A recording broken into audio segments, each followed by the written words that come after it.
Welcome to the April meeting of the Longmont Artists Guild. We had some audio issues with the original recording, so I'm voiceovering.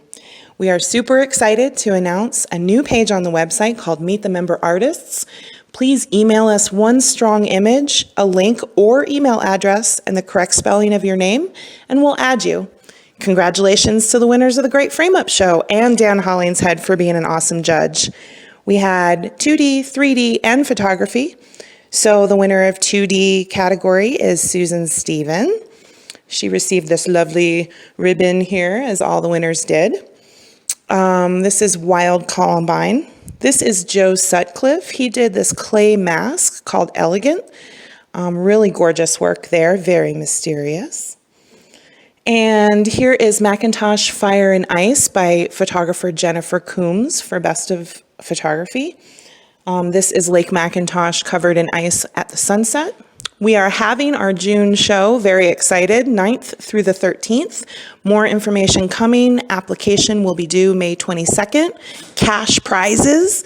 We are doing Art Walk as well this year. The date is September 11th. We'll be celebrating Longmont's 150th birthday, so watch for more details about how you can be a part of that. We are judging the St. Vrain Valley Student Art Show this year.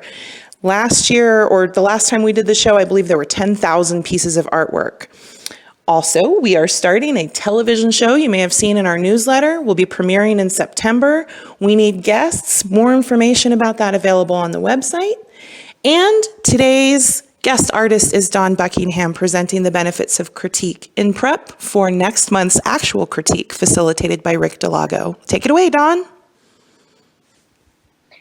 When I moved to Longmont in 2012, I was recently retired. I knew I wanted to get involved in some kind of art. And I had never, other than just hobby art, ever done anything, but I was eager and interested. And I read a little blurb in the Longmont Times Call where Becky Everitt, through LAG, was offering a $25 Learn to Pastel 2-hour workshop at the fairgrounds. And there was a phone number, and I reached out and contacted her, and she said, "Oh, just bring your pastel supplies and join in." And I said, "I don't have any pastel supplies." And Becky very graciously said, "Oh, that's okay. If you have any drawing paper or any art supplies, just bring it along and I'll share what I have." And I will tell you, I had no idea when I walked in that those luscious sticks of Terry Ludwig pastels were really worth $5 a piece, and that the paper she provided me was artist grade. And she was gracious and helpful, and I walked away and set a goal to enter an art show that spring. What did I know? It was the first ever Why Not NIWAC competition, and I won the grand prize. And I look back and I think, you know, if not for Becky's gracious invitation and her willingness to follow the LAG mission and promote art in the community, who knows where that connection would have made. So I feel so strongly about the importance of local art associations in promoting and supporting members at whatever level they're at, from very beginners all the way through professional artists. I can't say enough about the value of art associations. I just wish I could belong to them all. And one of the hard things I learned about coming here to California is every little community within a 10-mile radius has their own art association. So I can go to Orange, I can go to Anaheim, I can go to Yorba Linda, I can go to Pomona Valley, I can go to Huntington Beach, I can go to Tustin. I mean, the list goes on, and they're all very much like LAG. And so that's kind of a nice language. I have become primarily a plein air painter, and I am a person who would tell you that I love teaching as much or more as I love creating. I think it takes my art to another level as I try to share it with others. And the other thing that I've tried to do is model what Becky gave to me as a gift of that first experience. And I offer pastel play days where people come with a very minimal set of sketchbooks and a couple of markers, and I provide the Terry Ludwig pastels, and we have a day of immersion pastel painting in order to give people an opportunity to decide whether or not they like pastel before they get started and make that huge investment. It's been difficult during the shutdown and the difficult with the pandemic. So fortunately, I do have a technology background, and I've launched an online pastel studio teaching sessions. So I teach a small group of artists on Monday mornings and on Thursday afternoons, and keep it down to about 8 people. So if you're interested, I know Christina has my contact information, and there's also information at the end of the slide. Let me know if you'd like to learn to pastel. So let me talk to you for just a minute, and then I have a couple things to share with you. My idea of critique is not the kind of critique that you would do if you were considering art show judging. That's very different. From my background in instructional design, it falls along the lines of what we used to call formative evaluation. That means evaluation or critique that's a part of the process. So we don't sit in isolation and create art and then suddenly bring it out to the world to see. It's a much stronger process if we create some art, get input from others, could be peers, it could be family and friends, although be careful with that one. It could be your instructor, and then you take what you know and go back and work on the piece again. And the whole purpose of this type of critique is to grow in your art. So there are foundational things about art pieces, composition, value, structure of a piece, that it doesn't really matter whether you're working on watercolor, oil, or acrylic, or pastel. Those are all foundational things that everybody can grow from. So the idea is that a collaborative group of people, like a guild, will come together on a regular basis and look at each other's art with the idea to promote and grow. So as we get down through, I'll talk about the kind of art to bring in, but I'm going to jump in here quickly and start with a screen share and bring this up. And so we're talking about peer art critique, meaning working with others to do that. I think that this is all of the information. When we were no longer able to meet face-to-face as a plein air group out here, I began hosting weekly sessions with our plein organization called SoCal Papa. We now meet once a week for an hour to 90 minutes. We regularly have anywhere from 15 to 20 people participate. And so what I'm going to show you here is what we've worked as far as a model for what we found successful. So why do we do it? It's an opportunity to grow. It's supportive of each other. We have great interaction and opportunities. It gives us a wider range of opinions, and sometimes we're looking for that. It builds a strong community organization. You end up having a trusting group where you know you can bring your art and get a valid opinion. And it also teaches us how to evaluate and also use criticism in an appropriate way. And I'm just going to say, Susan, that because I'm a co-host, I see there's somebody in the waiting room. I was just looking for that. Yeah. So I put this particular painting up for a reason. This painting is a little plein air piece that I did a couple of years ago at Domenico Farm in Lafayette. I had a group that 6 of us, all pastel painters, went there once a week for 2 years and painted Domenico Farm as a lead up to documenting the space before it goes through a transition and gets developed. And so this is a plein air piece. It's a small little piece. I think it's probably 12 by 12 that I entered into 2 different shows in Colorado. One was both of them were national shows. Both of them are local Colorado groups. In the first show, the judge did not put it into the show. It didn't get through the jurying process. The second judge put it in the show. And right before I moved here to California, I was absolutely shocked to get a phone call saying it had won Best of Show.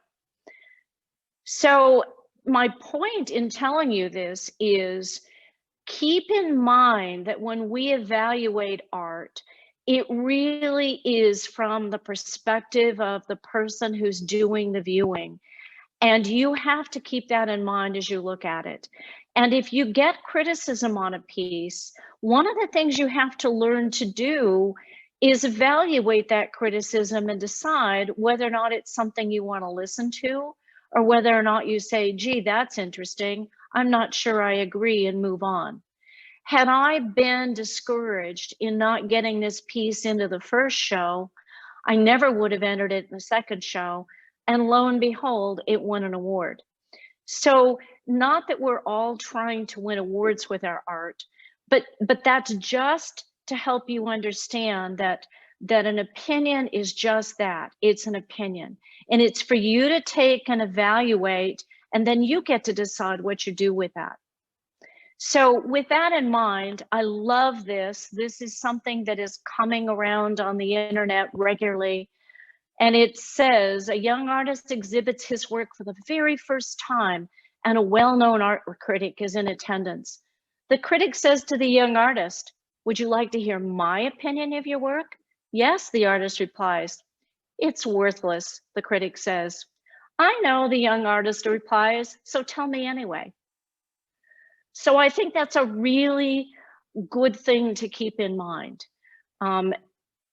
Everybody that has art or an opinion about art doesn't necessarily agree. There are many, many schools, all from Impressionism to contemporary abstract art, and everybody has a different idea of what is valuable and what isn't. So here is a model that I highly recommend and how we started. We have a consistent time. We do this weekly. It's an hour or 90 minutes, even if there are 20 people there. We allow each participant to share a painting, and it's only discussed for 2 or 3 minutes. That way we can get through and give everybody a chance. Now, the rules or the idea or the structure that you put in place is up to you. This is just what we do. There's a suggested weekly theme, and we came up with that just to provide inspiration. And it's everything from creating a landscape using green, painting a tree, to representing atmospheric perspective. And we have a technology person, that's myself, that runs the Zoom part of the meeting. But then we let every member choose a theme each time, and they call on people and kind of host the meeting. So that's one way we do it. Everybody is encouraged to offer comments. Don't default to just having your most experienced artists be the one to talk. Let everybody talk about what they like or what they're seeing in a particular, because that's a part of the practice of learning to do the critique as well. We're always encouraging people to do work in progress. If somebody brings the best piece they have ever created, it's in a frame, it's hanging on their wall or in somebody else's home, and somebody has a critique about it, I'm telling you right now, I have had that kind of work critiqued, and I have taken the painting off the wall, taken out of the frame, and worked on it. That's not the point. It's formative. It's meant to inform you and help you grow in the piece you're working on right now. You can bring other things to share, but then we always say, gosh, I finished this, it's framed, it's hanging, I just wanted to share it. And that gives the people in the meeting a different perspective on what they're asking to do. We also have it made up of all different media, experience levels, and both hobby artists and professional artists. So this, again, set the group expectations. It's a good idea to repeat that every meeting because you have new people and you want them all to know what you're doing. I found it very, very helpful to host Zoom training for people who didn't know how. And we give people two options for sharing their art. They can either learn to do screen share and share it directly from their own computer, or they can text it or email it to the host, and then the host brings it up. And we encourage comments that will help artists resolve problems, and this is key, that the artist is asking about. And I'm going to show you why. So here is a piece of art that I've offered up as a demonstration. And as we look at that piece of art, there's a little bit, from my perspective, that's kind of jolting about it. So as I see this, I'm thinking in my own brain, gosh, there's something odd about this. The style of the background doesn't really match the figure in the front. I'm not really sure what the story is that the artist is trying to tell me. And so before I open my mouth and say anything, it's really important for the artist to bring this forward and say, I'm sharing this today, and they tell you about their painting. And it's your job as part of the critique group to listen very carefully. So then you might say to the person, what do you like best about your painting? And the artist says to me, the likeness of my grandchild. Okay, so take a deep breath. I'm staring at this painting. And what are you seeing about the likeness of this grandchild in this particular painting? I don't know about you, but it doesn't look like any real kid I've ever seen. So I could sit back and say, are you kidding me? Is your grandchild a clown? Okay. That is the part where when you ask the person, what do you like best about your painting? Whereas the critique group, when they say the likeness of my grandchild, in my mind, as somebody in a critique group, I immediately take that off the table as far as critiquing this piece of work. It could look bizarre, it could be inappropriate, but you're asking them what they like best, and they're communicating very clearly that that's not something they want to mess with. So I don't give an opinion unless they ask me, so what do you think about the grandchild? And indicate a willingness. Otherwise, it's off the table. So then I will say to them, if I don't hear a clear question, is there anything that's bothering you about the painting? And in this example, the artist would say to me, I'm just not really sure about the perspective of the building. So that gives me an area, or gives the group a place to talk about. Well, gosh, you know, and then you can bring in all the rules around perspective. You can talk about how the building looks like it's sitting back, how the roof line might be sloped in the correct direction or not, how the mountains are grayed out and we have some aerial perspective. We can talk about all those things, but what we're not talking about is the figure, because the person has told us that that's something that they really like about it. So we only address those comments that the person brings in as part of the formative. And I like this kind of sandwich approach where you can say, I really like the way you've brought those evergreens forward. But as far as the perspective, I'm really wondering if you have just exactly the right vanishing point on the left edge of that roof line. So I would give them something to say about that. And then I would end up with something positive as kind of a sandwich. But I can tell that those mountains are set back because they're lighter in value than the rest of the painting. So 2 or 3 people in the group would make their own comments. The whole thing would take 2 or 3 minutes, and then you would move on. And the only time that you might say anything about that particular figure is if at the end the person would say, well, gosh, you know, what do you really think about the figure? And then you could offer up a perspective. So Susan, because I'm screen sharing, I can't see anything in the chat box. If there are questions that come up in chat, would you just unmute and tell me what they are? Okay, so the one thing you want to train people to do when they come to a critique is not to just put up a painting and say this kind of general, so here's the painting I did this week, tell me what you think. That is way too open-ended. That doesn't give them helpful information. It's like the time somebody in the car said to me, a family member, you know, I just really think your painting was childish that you showed me this morning. So I don't know as the artist how to take the description of this is immature or it's childish and do anything with it. So we try to tell people in the context of how they can get better. So the whole purpose is that we grow, we have a strong community, we benefit from the experience of other people. We begin to have more confidence in our own decision making.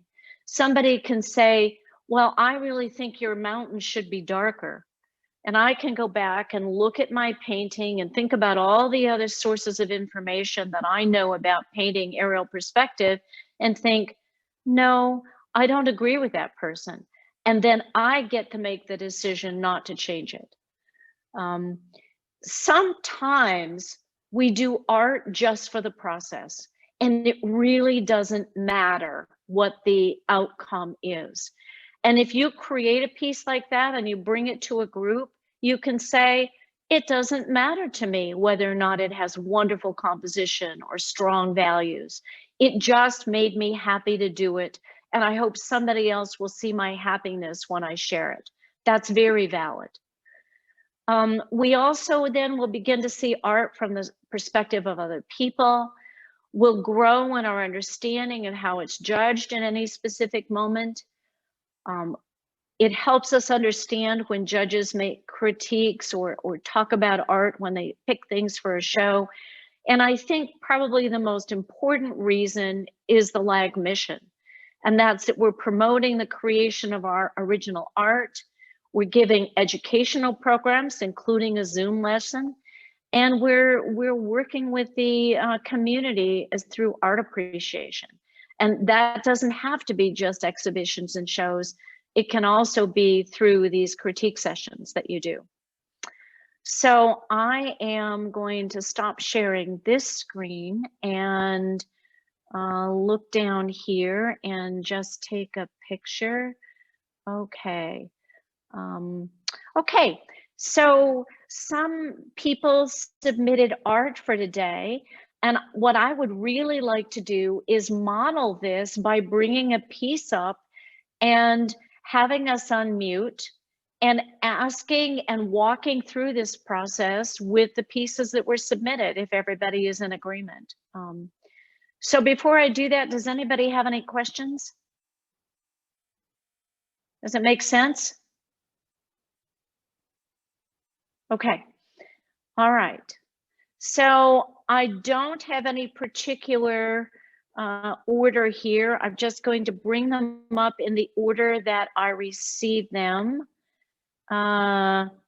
So here is one here, and this looks like Karen. So let's unmute. And is Karen here with us tonight? Yes, Great. I'm So here. Karen, tell Yes. us about this piece of art, this work that you've done. It first of all, it's an oil painting. I did last year.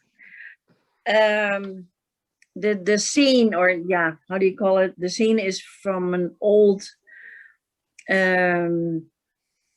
restaurant bar in Green, close to San Antonio. It's an old German town, and they kept it like in the old way. And I love old barns, old buildings that has a lot of character, I think. And because it was, first of all, I love this area and building. And it was in the beginning of the Corona time. And the figure, the girl in the picture wasn't in there. So it was just the building. And I thought it needs to have something interesting. So I put that girl in there, and I thought, it's like she's waiting for customers who didn't come because of the corona. Yes. That was my idea, but yeah. Okay, so it was the town New Braunfels? Yes, it is New Braunfels. Well, Yeah, I will tell you, I got the feeling of New Braunfels when I saw this. So yeah. as you're showing this piece, is there anything about it that you have questions about? Well, I have a hard time putting her in there. I don't like her face. I do like all the reflections, and I think, I like the painting, but every time I look at it, it's her face. It's her. Yeah, I don't know. There's something wrong. Okay. All right. So just to model for everybody, I heard very clearly that she likes the reflections, which I would also assume to be light, and that she is struggling with what's going on here. Why doesn't she like the face? So now is when, as a group, we look at that and we say, what can we do to help her with what's going on here? Now, you don't have to come at this with, a degree in art education. You can just say what you're feeling in your gut, what your response is to it. So does somebody want to start out and just make a comment to her about this? You don't hurt my feelings if you say so. I'd like to say something. I think yes, Sandra. I think it's astonishing, this painting, the glass and the reflections, and I am just I think it's remarkable. And as far as the woman is concerned and her face, the only thing I can say is everything else is so full of light and shadow and reflection that maybe she's a little flat, but that may be a difficult thing to overcome. But she seems to fit very nicely in the place. And if her face is a little bit less than animated compared to the rest of the painting, and maybe a little more light and a little more shadow might help. Okay. All right. Somebody else has something to say about it. Christina. And you're muted. Yeah. Yeah, because we're sharing a room, so I'm using her mic over. That's right. I'll talk loud. I agree with what Sandy said about so much life being in the environment and her feeling a little bit flat. I'm noticing that her body is in a 3/4 turn, but her face is in profile. And when I've worked with figures in the past, I would normally see more tension in the neck when that turn is being made.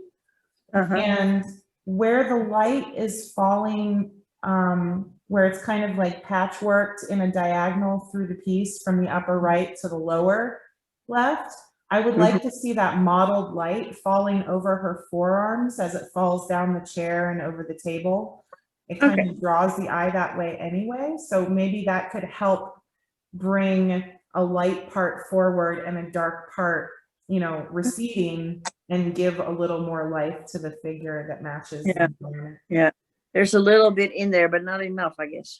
Yeah. So this is exactly the kind of discussion. And I would point out from my perspective that the story you're telling in the painting or in the piece, the area, the focal point will be the area of tightest detail and the area that's most specifically drawn. And when you talked about this, you talked first about the reflections. So my question would be, if the reflections and the feeling of the moment in the room are the most important thing, have you maybe made the face so specifically drawn that our eye jumps away from all this lovely light and the part that you fell in love with, and we get up here to the face and we can't leave it because it's so. And so I'm gonna, with your permission, just do something kind of radical here. I'm going to just, whoops, that's the wrong thing. I am just going to go in here and put a little bit of blurriness across this to take away the detail, just a tiny bit, even if she were looking down. Now, when I take away the specifics of the eye and soften that a bit, look at the beautiful edges that you have in, even though these are strong lines, you have gorgeous lost and found edges in here. And so now the painting becomes more about the light, and she's kind of the supporting cast. Whereas if you want her to be the focal point, then you did that with those changes that Christina mentioned. So you have to go back then and decide what's the focal point of my piece, and how, what direction do I want to take it. Excellent. Yeah, I love it. I mean, yeah. It's So lots of things to think about, and you have permission to do what you want to do with it. It's that was bothering me. It's still, I did frame it because I thought it was ready, but then I have it here in the art room, and every time I come into the room, I see it. And every time I think there's something wrong, there's something wrong in there. So maybe, Very good. Okay, so let me, sure, let me pull up another one here, and let's bring this one up. All right, and is this yours, Sandra? Do I have one up that you guys can see? Yes. Okay. Yes. And is it Sandra's? Sandra, you're on mute, so you'll need to unmute so we can. Yes, it's mine. Great. So And tell us a little bit about it. this is a piece, a bouquet of flowers that was presented to my daughter for her birthday, and it was so gorgeous, so I couldn't resist it. And it was sitting on a table in front of a window filled with light. And so this is a was very quickly done. It's done in acrylic on gessoed watercolor paper. And it's the paint is very loose and very wet. And I like the overall feeling of it, but it feels a little, I think right now as I'm looking at it in this picture, the window is bothering me a lot. Okay. I like the light coming in through the window. I like the base and the way the thing is sitting on the table. I like the table, but there's something about it that's not quite right, particularly with respect to the window. Okay. So others taking a look at this and focusing on the window in as it is in the painting with respect to the flowers and the table, comments about it.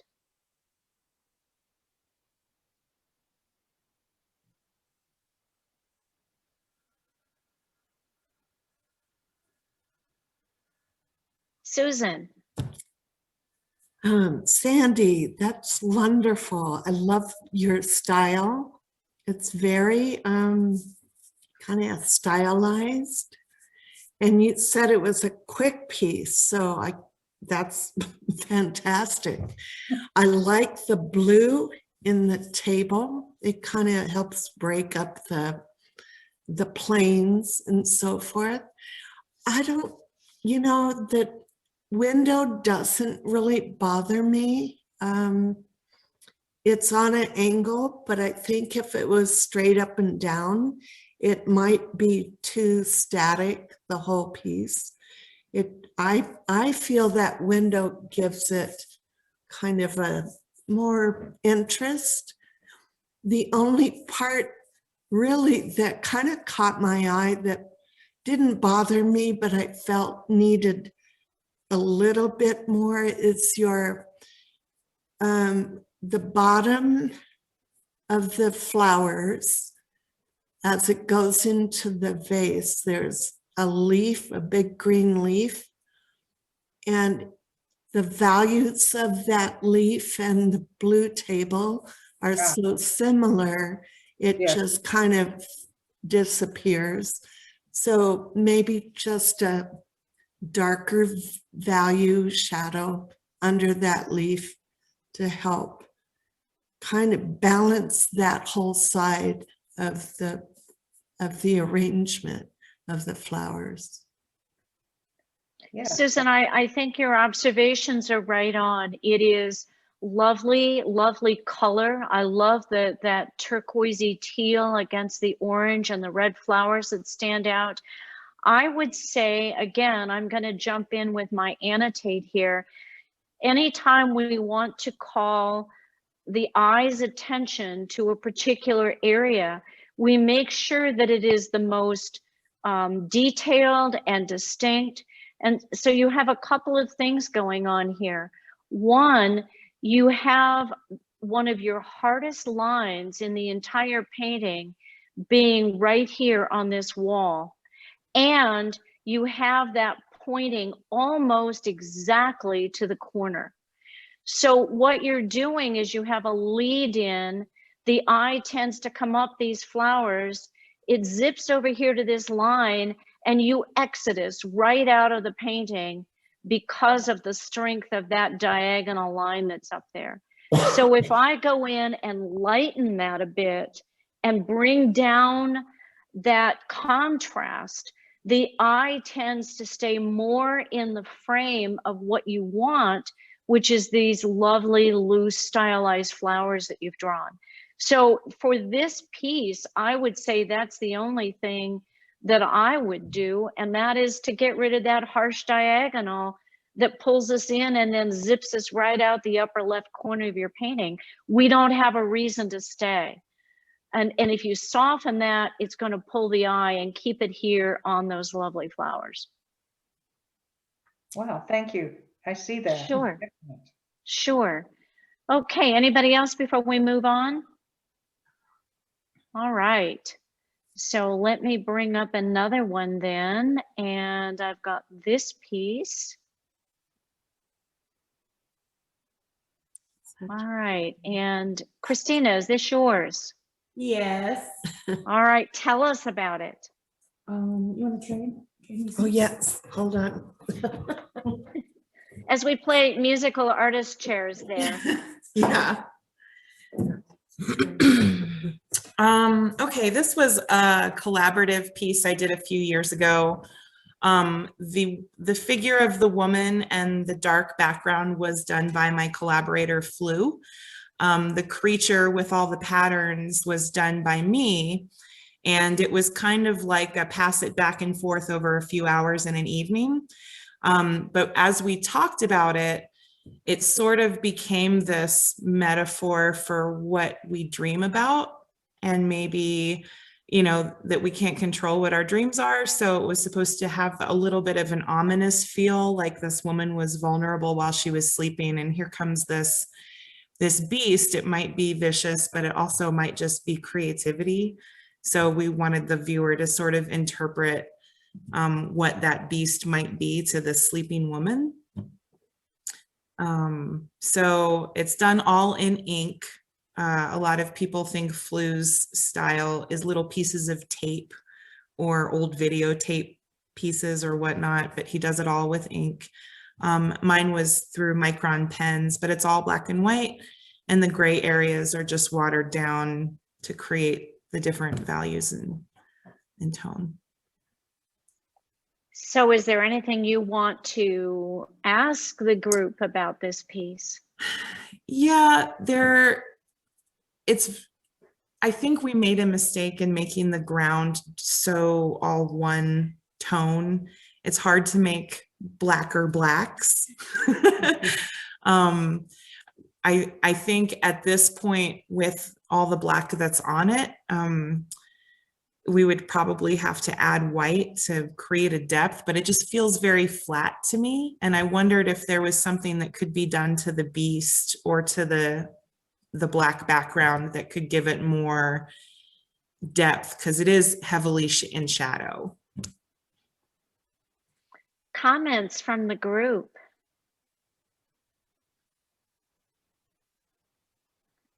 Okay, somebody else speak up. Be brave. You're not going to hurt my feelings. I have a thick skin. Yeah, somebody who hasn't had anything to share so far, give a feeling or talk about what you're seeing. I just want to ask, is this the painting that I see is kind of, it breaks that, how do you call that, beast? The back of the beast is gone. Is it in the painting or is it not? No, it's not. It's cut off at the edge. Because that's, yeah, brings you kind of out of it. Looks like it's moving to the right. That feeling I get, but it's a wonderful piece. I love it. But that's what I have, like the feeling gives me that it's going away. Yeah, I could see that. I think that Otherwise, I think that as you told the story about it, there are so many kind of graphical strengths in this, and the balance between that graphical figure and hearing you talk about the creativity and what this represents really makes sense. I would wonder if there is some way to have the two interconnected. In other words, if this is an extension of her dream in some way, would it have made sense? And I'm just asking this almost as a rhetorical question, because this is a very different style.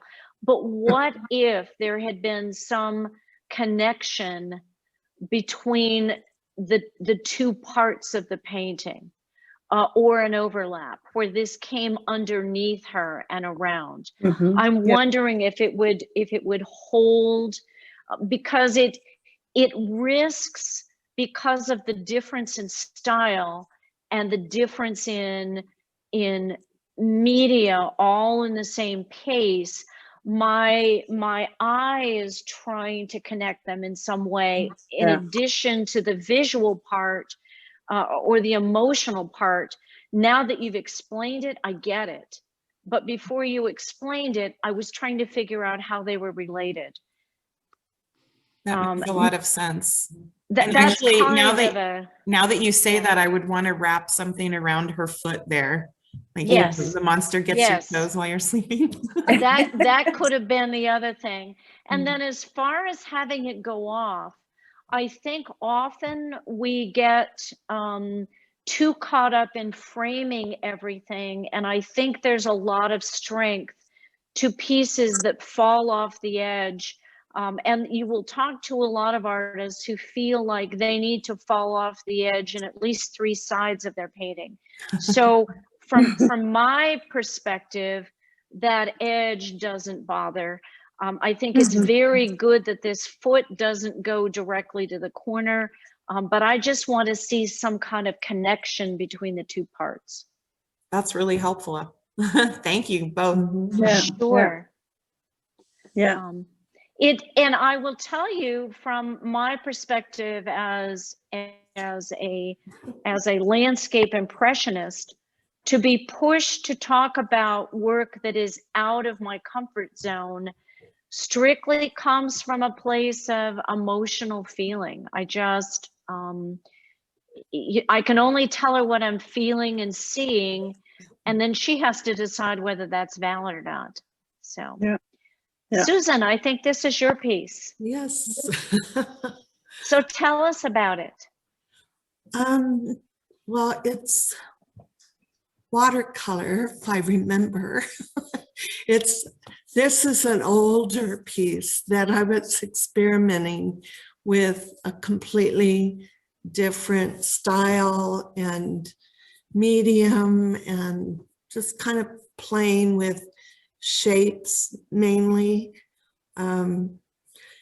Totally not my style. If most of you know me, I paint pretty realistic, but I was just having fun with it, trying to just play mainly.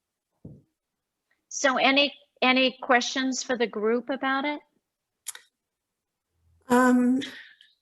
Yeah, what would I know the reflection is kind of off compared to like the it was, I don't know, it was just all pretty random. And so what could I do with that to make it more interesting? Would I break up colors more, put a more variety of color in there? Or I know if you took one of those red cellophane things to check values, it would be pretty much the same except for the sky. So would I be better adding more values and shadows without taking away from the looseness of it? So comments, anybody have a comment or something they would like to share?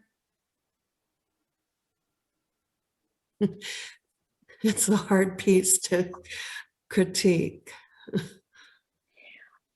I think that I would ask you in this piece, what story are you trying to tell us? What are you wanting the viewer to focus on in the piece? What's most Mainly, important to you? right.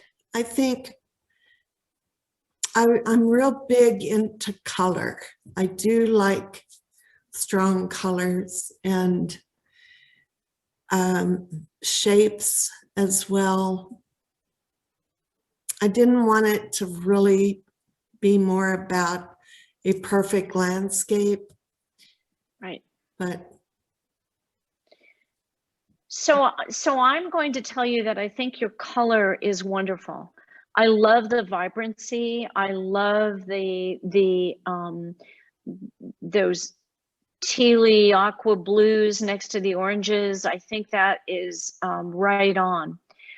What I struggle with as the viewer when I come into this is I look for the focal point. I look for the path in and what you want me to see. And so I know these are mountains in the background. I know for sure that these are tree-like shapes that are there. And I see from the reflection and the color that this is what you are looking at as far as water. So a couple of things I would say is that these trunks or branches in the back that are the same value as these toward the front. And then I would ask, are these shapes that represent additional trunks, do they represent kind of the gesture of what a tree trunk would be? In other words, when I see this without the rest of this around it, I'm not sure that's a tree trunk. Does that make sense to you? mm-hmm. So if it's meant to be graphical, then maybe all of them should be in that style. Or if they're meant to be the same style as, see how these are a little bit more organic, and these are pretty much a line without I just haven't seen too many tree shapes that have that. So that would be the first thing that jumps out. A couple of things. Again, it's very easy to bring a diagonal directly into a corner.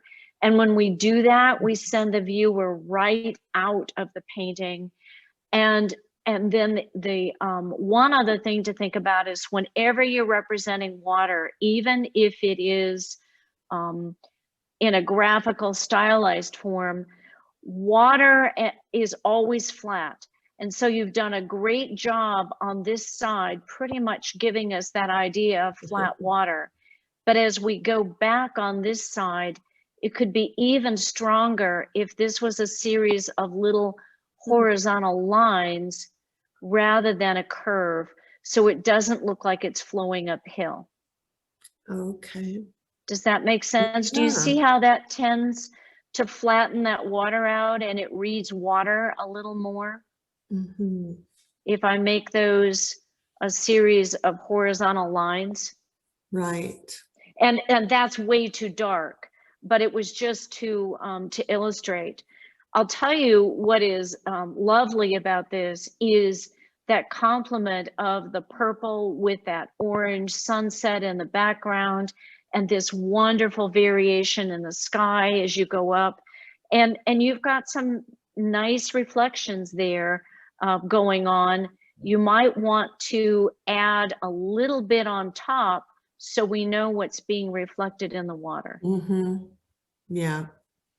But I think you've got, you know, good for you for pushing the edges of what you don't usually do and exploring and trying something new. And I mean, you've got the lighter area of the trees up here where the sky is lighter. You have the feeling of these being more in shade.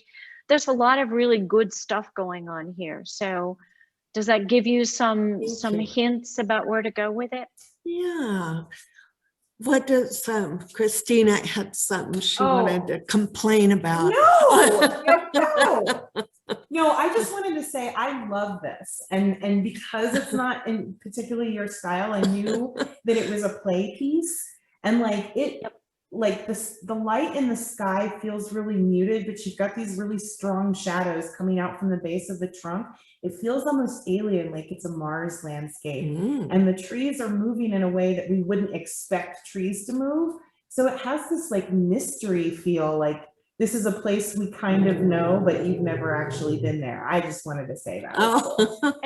And here is the importance, Susan, of hearing different people's perspectives. So we've seen from Christina's work that she is more graphical. And so as you sit in these groups and you get to know each other and you learn what kind of work people tend to do, then you will listen to their comments and decide which one you're most interested in following, if any of them, in terms of any changes you might make.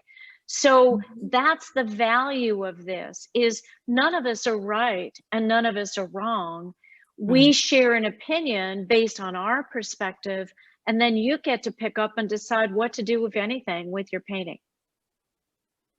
But again, one of the big things here is good for you for sharing something that is not in your comfort zone and taking the risk to put it out there in a playful piece. And that is so valid. That is so valid. Can't say enough positive things about that. So, okay, I think we have at least one more here. Whoa. Oh, yes. Yeah. That's Christina's. We're swapping. This is cool. I like to tell stories in my work. Can you tell? Well, that's, you know, I have to tell you that I'm always asking my pastel students, what is the story, even in a landscape? What story are you trying to tell me? So I'm excited to hear your story. This was part of a series where I was trying to get a boyfriend. And so I put out a call for models to see if I could find a cute boy that would take me out on a date. And so I made this list of criteria. He had to have a job, he had to have a car, he had to be male or male presenting, and he had to live in Jacksonville, Florida, which is where I was living. So halfway through, as I'm painting all of these guys, I'm finding that this one doesn't have a car because he gave it to his grandma so she could get to doctor's appointments. And this one still lives at home because mom doesn't walk anymore and he makes her meals and does her laundry and all this. So I discovered that my very shallow list was probably preventing me from getting a date. So this particular gentleman, oh, they all had unicorn horns. So this particular gentleman was very, he worked in theater. That's the infamous Florida theater behind him. He worked in theater and he was working usually all night and then would get out in the wee hours of the morning, and he was scared of becoming an alcoholic like his father. So he didn't drink, but he carried a flask, an empty one, to remind him of what could happen. And so I thought that story was really interesting. And he chose to transport himself by bicycle because it was good for him, which I'm like, what? And so he didn't fit my criteria, but there's totally nothing wrong with any of that. All of that's admirable. So that's kind of where this portrait came from. So what I really like is the background. I really like the theater. It looks just like it, and the receding trees and the mottled shadow behind him. I think his unicorn horn is pointed the wrong way, or it's too curvy. I'm not sure what's going on with my perspective on the horn.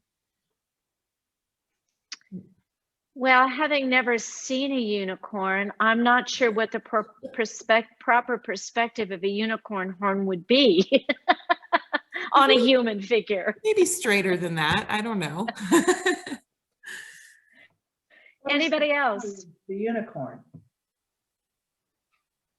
What, Sandra? I said, what is the story of the unicorn? So this was called the Manicorn Project because to find a good man in Florida was about as legendary as finding a unicorn. Okay. It's also a phallic symbol, but I did one of my son was like 5 at the time, and he was part of the series, and his horn was like this little 2-inch baby nub. You know, I really don't, because it's an anomaly, because we don't know what to expect as a viewer, I don't have any issue with that at all. I agree with you. I love the building and the darkness in the back, and I think your figure work is lovely. I would probably say the only thing that jumps out to me is this story here between the face and the flask and the unicorn, and even that casual gesture of holding the jacket over there, seems to me to be the real story. And you have this lovely edge of the jacket that fades into the dark of the background, so my eye isn't drawn there. The figure, the hand over here, you've got that lovely edge because of the value shift that isn't very distinct. But what I find my eye continuing to go to is not the unicorn horn, but instead my eye tends to go to this huge detail of a very strong edge of that tie on both sides. So I take it all in, and then my eye zeroes in, because this is the area of the most detail, the most contrast compared to anything else here. And so I get trapped right here in this area. And that's magic. You're so right. So soften that edge, maybe even bring the hue of that red tie into something that's a little more in keeping with this kind of soft feel. And I think it's a wonderful painting. I don't see, I think that will tell the story. That's very smart. Is that acrylic? It's oil. Oil. Yeah, so all of that is doable. Yeah. Wow, that's wonderful. Thank you. You That's are cool. good. Anybody else? I love that shadow on its face. Yes, I do too. I think that is great. Thank you. Well, I hope this is it has been helpful. Questions? Does anybody have questions? I wish you all the luck in moving forward with these sessions. And this is what I hope to give you, is just a model for how you move forward and do your critiques and share and grow as a group. Thank you, Dawn. That was so Sure. good. I've learned so much just in the last hour. Wow. Well, and you know, we all sign up for workshops and classes, but look at what we're able to do as we put our heads together as a group. We may not all agree on the same thing, but maybe something somebody says will be a little tidbit that you can think about, and it'll be a little change that you can move forward in your work. And so it's like a free workshop session when you get everybody's heads together. And you might think it's one thing, and then somebody's saying, no, it's not the unicorn horn, it's that red tie. Just calm down that red tie, and it all works. And so it's just another way of looking at things that you can get from a peer group. So Great. Great. Thank you. Thank you. Thank you so Thank much, you. Dawn. sure. Sure appreciate it. Hey, show of hands if you think you might come to the critique with Rick next month. Yes. I will. I will. Yeah, Nice. it should. We can take all these ideas into that as Right. well. So, So take a work that is still in progress, or one that you're interested in changing, or one that you're not quite satisfied with. I have Don't one. take the grand prize winner or the one that's already framed for the show. I have a funny story about that. So we have a fire season here in California, and last year I painted a fire cloud that I thought was right on. I saw it on my walk, I painted it, and I took it to a critique session, and one of the people said, I see the opera singer in the fire cloud. Every time I looked at that painting, that's all I could see was an opera singer. So I had to go back and change it. So if you have something you think you're happy with, don't bring it to the group critique, because you too might have an opera singer and you don't want that. Yeah. good one. Good one. All right. Well, thank you, All right. everybody. It was